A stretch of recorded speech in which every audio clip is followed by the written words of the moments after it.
We are at the point in the unit where we should understand what evolution is. So let's take a moment real quickly and just talk about what evolution is. Let me find a pen. So let's circle this word evolution. Remember, evolution is going to be a change in the population over generations. And sometimes this will actually mean that the organisms have changed so much that they're no longer the same species. If you look back for example, at horses, this is what we recognize as a horse right now. But we don't find any evidence of an animal like this millions of years ago. We find very different evidences of what lived on Earth earlier. Now, we talked about where the very first cells might have come from, but evolution is what's explaining how we see the organisms that we understand to be living today. So evolution, remember, is a change in the population over generations. And so what sort of evidence do we have for evolution? The first evidence that we have is the fossil record. Fossils are going to be any evidence of life that once existed on Earth. For example, this can be things like bones, or it can be footprints and remnants of eggshells. And so fossils aren't what we always expect to see in terms of bones.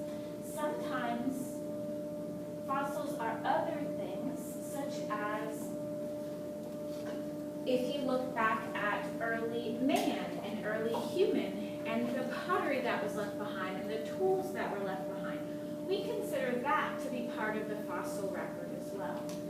What's important about fossils is we have to remember that the fossil record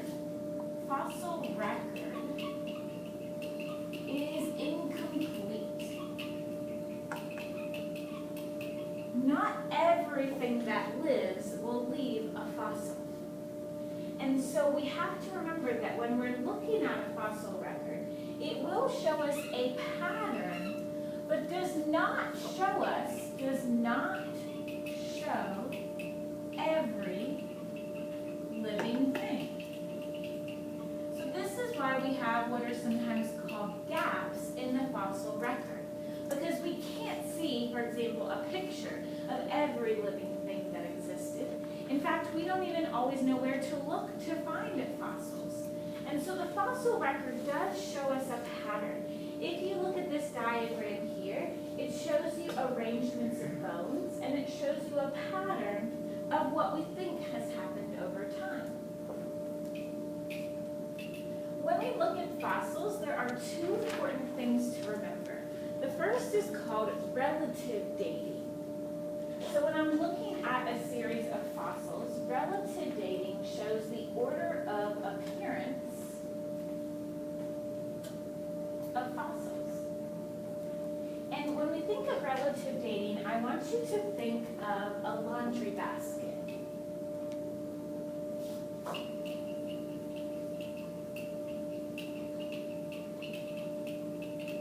And the reason that I want you to think of a laundry basket is that when you take your clothes off and you put them in the laundry basket, you stack clothes on top of each other. And the clothes towards the top are the most recent, and the clothes or the fossils towards the bottom are the oldest. And so relative dating is how we look at all of the fossils and we look at their order of appearance. And it gives us a general timeline. It doesn't tell us exactly what year. It doesn't tell us that this fossil is 100 million years older than this fossil, but it does give us a general timeline or order that we think that the fossils were in. Now keep in mind things like earthquakes and landslides can actually move the order. And so again, the fossil record can be really Another way to look at fossils is something called radioactive dating. And radioactive dating uses the natural decay of isotopes. Now these are words that we don't talk a lot about in biology, we talk more about in chemistry. Natural decay of isotopes has to do with the atom itself. And natural decay of isotopes is going to mean that the atom changes over time. But what we want to know is that the natural decay of isotopes can give us an exact age, such as, for example, 300 million years old. So when we look at fossils, we do look at the order that the fossils are found in, and we can also use chemistry to test how old they are to give us an exact age. But remember, the fossil record still doesn't include every single organism that once lived on Earth, so it's still an incomplete record. The next piece of evidence for evolution is going to be what we call biochemical similarities. We've already learned the word biochemical similarity, and so we want to be able to use that word here. A biochemical similarity is where we compare DNA and RNA, and the more similar they are, the more likely they are to be related. So we want to put a big star by this. So we can compare the DNA. Remember, what we'll be comparing are the nucleotides. Things such as A, T, T, A, C, G. We might compare the amino acids of a protein. We might compare the RNA. But the thing to know is that the more similar they are, the more closely related these organisms are. Now we want to put a big star by biochemical similarities and write most reliable. This is our most reliable type of evidence because every organism has DNA, and all that we're doing is comparing, yes, it's the same, or no, it is not the same. Now there are a few places when we're looking at DNA that we might have a little bit of trouble, but for the most part, we're literally comparing it's the same sequence or it's not. And this is why DNA is considered the most reliable form of evolutionary evidence. Next, we're going to be looking at the third type of evidence, which is called anatomical evidence. And anatomical evidence is going to be looking at the anatomy or structures of an organism.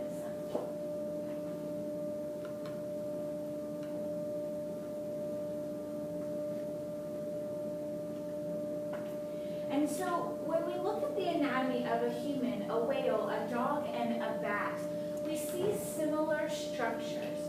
For example, here, the similar structure is the bone arrangement. These bones are arranged in a very similar way. One bone at the top, two bones in the middle, and a series of bones at the end. And so they have a similar structure, but a different function. The human arm is for grabbing. The whale structure is for swimming. The dog structure is for walking. And the bat structure is for flying. So they're built the same, but they do very different jobs. Because they are built the same, or similar, not exactly the same, but similar, it's evidence of a common ancestor. And this common ancestor might have changed over time.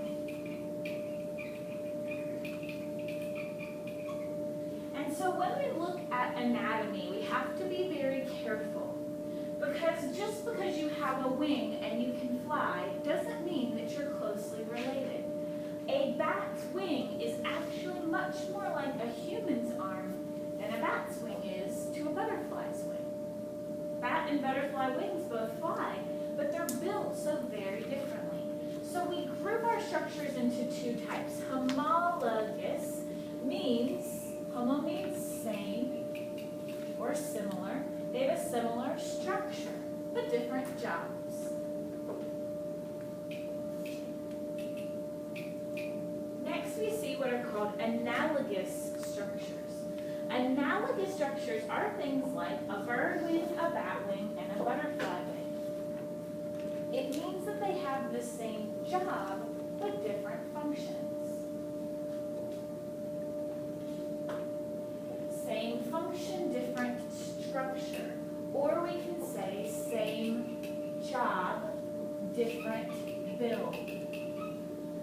So if we look at a moth wing and a pterodactyl wing, which is a dinosaur, and a bird wing and a bat wing, all of these are wings. They all do the same job, but they're built very differently.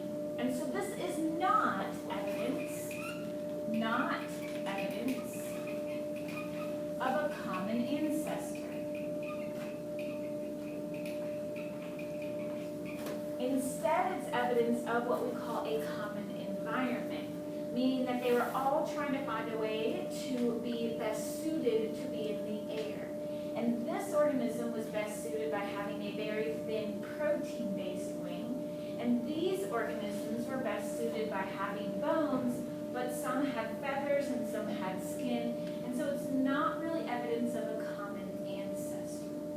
And these are called analogous structures. So when we study anatomy, anatomy can be misleading.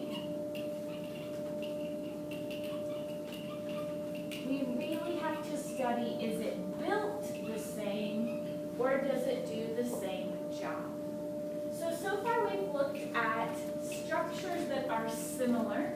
Now we want to look at a type of structure that's called vestigial.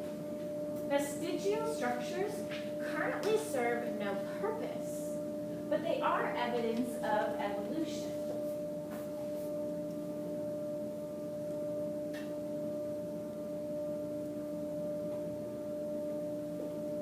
Because they might be left over from a previous ancestor.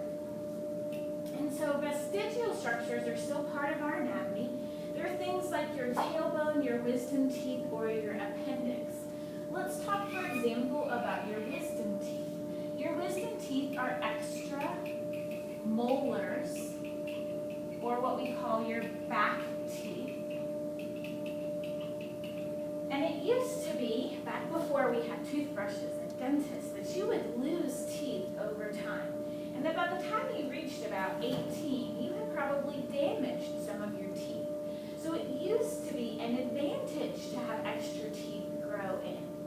But now we find that because we're taking better care of our teeth, wisdom teeth coming in are actually a disadvantage.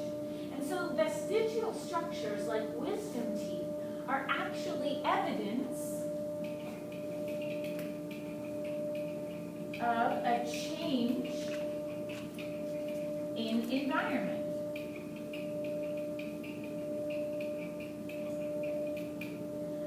But they will not disappear.